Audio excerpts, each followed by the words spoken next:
Mesdames, Mesdemoiselles, Messieurs, bonsoir et bienvenue à votre 21h30 de ce samedi 4 février 2017, les principaux titres du journal. Une exposition, celle sur l'art plastique en Mauritanie, une exposition qui se déroule depuis hier au musée national de Nouakchott, son thème, le bleu en Mauritanie. Une sensibilisation, celle sur les dangers de la migration irrégulière, de l'extrémisme et de la violence, une campagne qui a commencé aujourd'hui à partir de la commune d'Elmina.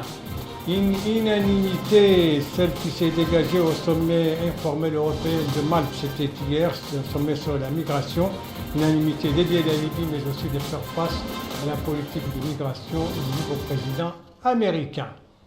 Voilà, on va commencer donc ce journal par cette exposition sur l'art plastique en Mauritanie, coup d'envoi hier au musée national de Nouakchott, cérémonie présidée par le conseiller du ministre de la Culture, de l'Artisanat, porte-parole du gouvernement. Alors, qui organise cette exposition? Quel est son thème?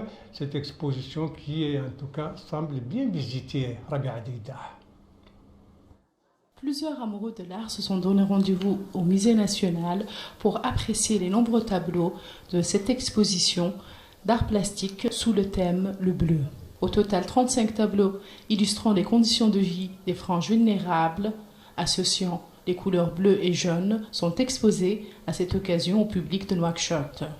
Supervisant l'événement, le conseiller du ministre de la Culture et de l'Artisanat chargé de la communication, Mohamed El Khayyar, a souligné l'intérêt et la valeur suprême de la couleur bleue en tant que véritable illustration de l'espoir et signe d'émotion et de joie. Il a ajouté que son département encourage et soutient toutes les initiatives de nature à enrichir la scène culturelle comme cette exposition. Le directeur général de l'Office national des musées a mis en exergue que cette exposition permettra aux artistes plasticiens mauritaniens d'enrichir leur expérience. Grand honneur pour le musée national aujourd'hui d'accueillir une exposition assez particulière faite par notre collègue Ahmed Van den Nijken. Son expérience, je ne la lirai pas, mais elle est extrêmement riche. Elle a eu à faire une vingtaine d'expositions aussi bien au Rwanda, au Cameroun, un peu partout, elle va le détailler aussi. Donc nous recevons aujourd'hui son exposition qui a comme titre le bleu, le réactif bleu color index 19. Elle a tenu également de faire apparaître comme un trompe-œil ou encore étranger dans une œuvre la couleur mariée à la couleur principale, la couleur jaune mariée à la couleur principale, à savoir la couleur bleue. Quant au président de l'Association des artistes plasticiens de Mauritanie, Abdelwadoud Ouljenani, il a remercié l'artiste plasticienne belge Arlette Van den Ken pour l'organisation de cette exposition. L'artiste belge Arlette Van Ken a mis en exergue que, grâce à cette exposition, elle a pu montrer les différentes préoccupations des Mauritaniens et Mauritaniennes. Voilà donc pour cette exposition sur l'art plastique en Mauritanie organisée par l'Association mauritanienne des artistes mauritaniens de plastique en collaboration avec une plasticienne belge, vous venez de l'entendre, et donc tout cela se déroule au musée national, une exposition pour sensibiliser sur la vie quotidienne des Mauritaniens, particulièrement des couches les plus vulnérables. Sensibiliser, c'est aussi cette campagne qui a commencé aujourd'hui à Elmina. Il s'agit de sensibiliser sur les dangers de la migration irrégulière, de la violence, de l'extrémisme et du terrorisme. C'est une campagne qui doit durer environ plus d'un mois et qui a démarré aujourd'hui. Alors, qui participe à cette campagne de sensibilisation? Qui l'organise? Élément de réponse avec Melika Nakli. 45 jeunes de la Moukata d'Elmina, Wilaya Sud de Nouakchott, bénéficient de cette campagne de sensibilisation sur les dangers de la migration irrégulière et l'extrémisme. Plusieurs ateliers de formation sont organisés à cet effet du 4 au 15 février dans les Moukata d'Elmina, Sebra et Riyad. La campagne lancée aujourd'hui est organisée par le réseau des associations des jeunes en collaboration avec l'OIM. À cette occasion, la secrétaire générale de la Muqata'a d'Elmina, Mme Mariam Tabdallahi, a souligné l'importance de cette campagne qui vise la jeunesse, une frange qui constitue la pierre angulaire du progrès du pays et la locomotive de son développement. D'autant, dit-elle, que les jeunes représentent 60% de la population. Elle a ajouté que l'extrémisme est porteur de danger pour la paix sociale, la stabilité et la sécurité qui constituent les fondements de l'État. Le choix des jeunes représentants des associations des jeunes n'est pas fortuit. Vous n'avez pas été choisi au hasard. Le choix a été fait sur vos personnes parce que nous souhaitons les thèmes d'actualité que nous allons débattre,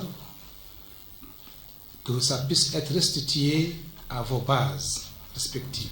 L'OIM, traditionnellement, travaille surtout avec la police et la gendarmerie dans le cadre du renforcement des compétences. Cette fois-ci, c'est avec les jeunes. C'est un projet national financé par le gouvernement du Japon. La première étude l'idée entre la activité par les crimes organisés et aussi l'activité clandestine avec le financement d'un groupe de terrorisme. La deuxième étude, on va chercher l'actualité, migration et la radicalisme. La troisième activité est très importante, c'est l'engagement de la communauté, en particulièrement de la jeunesse. Cette sensibilisation est d'une importance capitale pour prémunir les jeunes contre les risques et les dangers de ces fléaux qui sapent tout développement. Et c'est une campagne qui doit durer jusqu'au 15 mars prochain, organisée donc par le réseau des associations des jeunes de Nouakchott en collaboration avec l'Organisation internationale de la migration, une campagne de sensibilisation sur les dangers, vous venez de l'entendre, de la migration irrégulière, de l'extrémisme et du terrorisme. Et nous restons toujours dans le cadre des activités de la jeunesse, mais cette fois au niveau de la Muqata'a de Dar Naïm. Les jeunes là-bas viennent d'organiser une session de formation sur les différents métiers donc générateurs de revenus. Alors, c'est une formation qui a duré 3 mois et aujourd'hui la journée était consacrée à des activités d'évaluation. Élément de réponse avec Rabia Deida. Cette journée d'échange entre les jeunes a permis aux jeunes de la Muqata'a de Dar Naïm d'être accompagnés par le projet urbain sur les bonnes pratiques du parcours d'insertion. Objectif, faire de Dar Naïm un pôle de développement grâce à une jeunesse active et consciente. Comment est-ce qu'on peut mutualiser nos efforts? Comment est-ce qu'on peut travailler ensemble? Comment est-ce que tout ce mécanisme-là, l'échange d'expérience va avoir un fruit? Donc, il va être fructueux pour tout le monde. Donc, c'est un partenariat gagnant-gagnant. Essayons de nous mettre ensemble. Il est possible de faire de Dar Naïm un pôle de développement économique et social. Les jeunes bénéficiant du projet urbain sur les bonnes pratiques du parcours d'insertion se sont succédés pour remercier les initiateurs pour la formation dont ils ont bénéficié dans les domaines tels que la teinture, l'informatique appliquée, la couture, le marketing et la comptabilité. Ces formations ont permis à ces jeunes de trouver du travail. Cette journée d'échange a été marquée par la distribution d'attestations aux jeunes qui ont bénéficié ces 3 dernières années des formations initiées par le projet. Voilà donc pour ces journées, cette formation des journées de sensibilisation pour donc les jeunes de Dar Naïm. C'était une formation qui était organisée par la commune de Dar Naïm en collaboration avec le réseau des jeunes de cette même Muqata'a. Rabia Deida, vous restez avec nous. Cette fois, vous nous amenez au Trarza, particulièrement en Balal, cette localité qui n'est pas loin qui relève de Kermessène. Eh bien, cette localité a certes des problèmes, mais elle a connu ces derniers temps de nombreux développements, particulièrement dans les domaines des infrastructures socio-économiques. Rabia. La localité de Mbalal, située à 30 km de la ville de Rosso, relève de la Muqata'a de Kermessène. Les habitants de cette localité ont bénéficié de plusieurs projets de base dont on peut citer la construction de cette route Nouakchott-Rosso dont le tronçon est terminé. Sur le plan social, la localité de Mbalal bénéficie d'une boutique ML où les produits sont vendus à des prix abordables. La responsable de la boutique nous confie que le sucre est à 160 ouguiyas, le blé à 70 ouguiyas, le riz à 130 ouguiyas, le litre d'huile à 300 ouguiyas. En plus des services de santé, les habitants de cette localité déplorent les services de santé, les services d'éducation et le manque d'eau. Cette femme nous confie que la localité de Mbalal n'a aucun problème. Quant à cet homme, il déplore le manque d'eau. Il affirme que la localité de Mbalal n'a que des puits qui datent depuis les années 1800. Pour cet homme, il demande aux autorités la construction d'un collège. Quant à ce professeur, il nous confie que la localité a 6 classes pour 164 élèves. Il demande le renforcement du corps enseignant. Les habitants de la localité de Mbalal attendent que leur localité soit intégrée dans la politique du gouvernement qui vise à l'accès des services de base pour tous. Voilà pour la situation à Mbalal, cette localité qui relève donc de la Muqata'a de Kermessin au Trarza. Tout à fait autre chose dans ce journal. On va parler maintenant du travail domestique, ce travail très prisé, disons indispensable ici en Mauritanie. Beaucoup de Mauritaniens ont besoin d'un travailleur domestique justement pour la cuisine, on va voir les reportages, s'il vous plaît, ne vous pressez pas. Donc je parle du travail domestique, les travailleurs domestiques tels que les boys ou les mintanans, vous les connaissez, on en a besoin pour l'entretien de la maison, surtout que les familles sont généralement occupées par leurs occupations socio-professionnelles, ou surtout aussi pour aider la femme au foyer dont la journée commence très tôt. Rabia Hadida.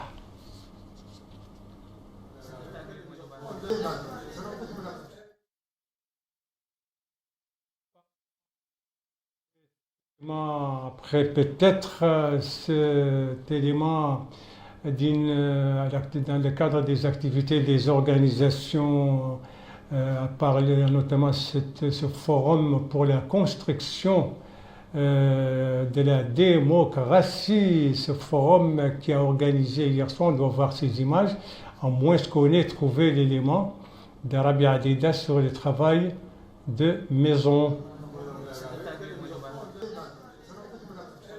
Ce forum pour la construction de la démocratie,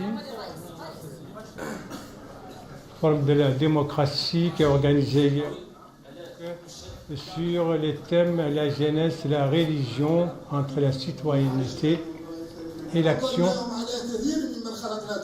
politique. C'était hier soir à Nouakchott, l'occasion pour le président de cette association, de ce forum. Voilà, bon, j'espère qu'on va retrouver maintenant à l'image les éléments de Rabia Hadida sur le travail de Melika. Rabia Hadida, justement, sur le travail de maison. Apparemment, il y a une erreur d'aiguillage du côté de la régie. Est-ce qu'on a maintenant Rabia? C'est ici au marché que commence la journée quotidienne de la femme au foyer, dont l'impératif majeur est la préparation à temps de mets culinaires qui seront appréciés par la famille, grands et petits, après quoi un repos bien mérité l'attend, mais cela ne se fera pas avant d'avoir procédé au rangement et au nettoyage des pièces, du salon, du gelsa et des couloirs. Dans la plupart des foyers, un domestique est en charge des tâches ménagères et de la cuisine. Cette femme souligne qu'il y a une charge de travail énorme à accomplir, et ce d'autant plus que tous à la maison ne travaillent ni n'étudient forcément.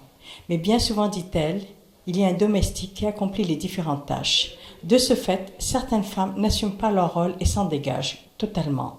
Les traditions d'hospitalité légendaires font qu'il y a toujours beaucoup de monde à la maison. Cette femme rappelle qu'avec nos traditions d'hospitalité généreuse, nous avons beaucoup de visiteurs et de ce fait, nous avons besoin d'une aide à domicile.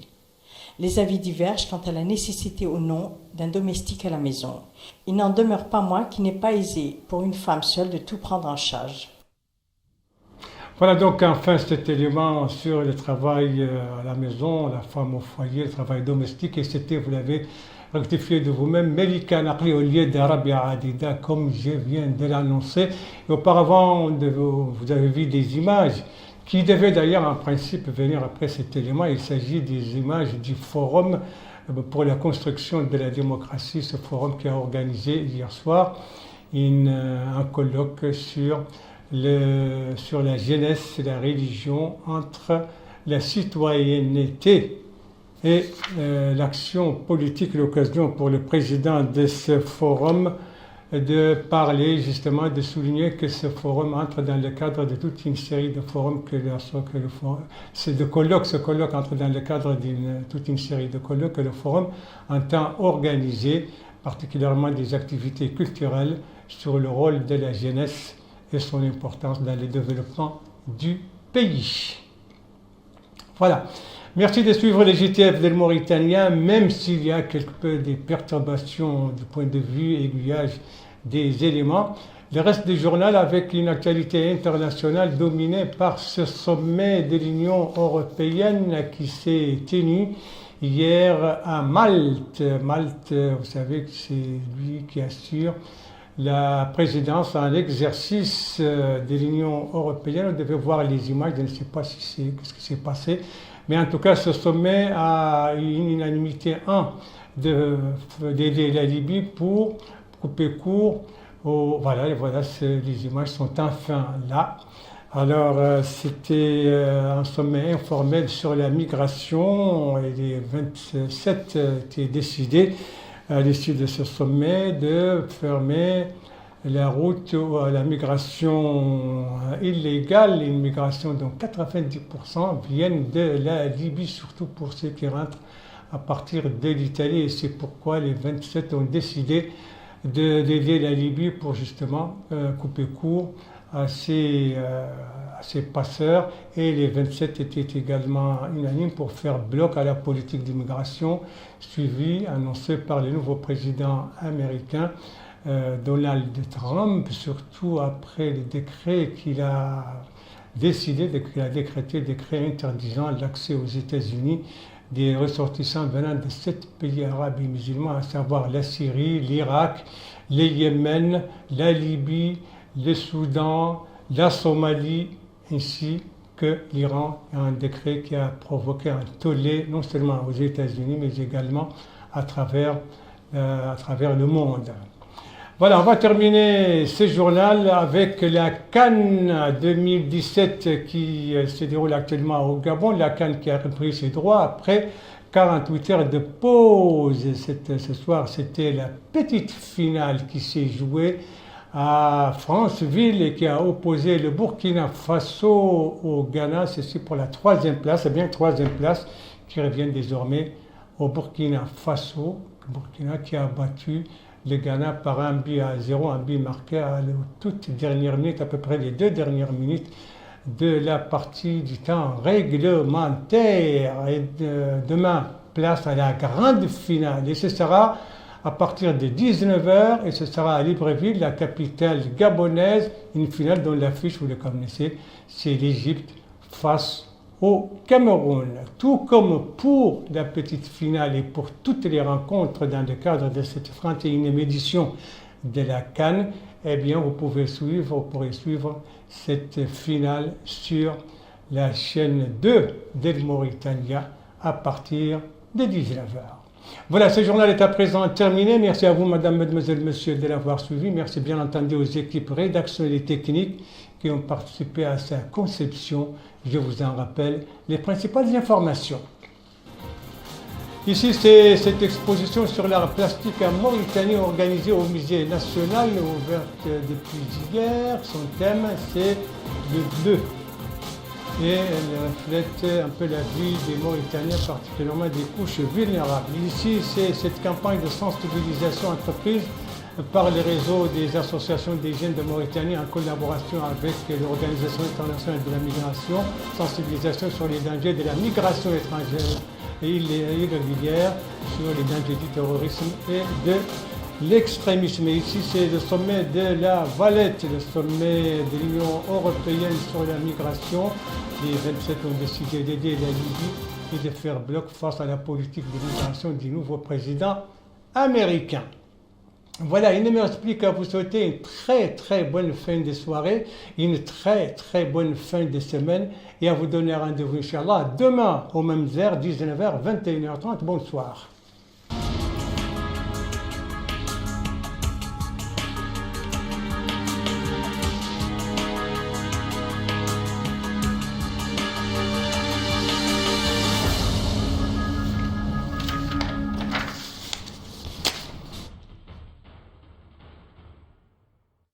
Découvrez le nouveau forfait Jawali, plus simple, plus complet et encore plus de liberté. Bénéficiez de 3 heures d'appel vers tous les opérateurs nationaux, de 180 mégas d'internet et de 180 SMS. Tout cela valable 1 mois pour seulement 1500 ouguiya. Pour activer le forfait Jawali, appelez le 156 depuis votre numéro El Jawal. Moritel, un monde nouveau vous appartient.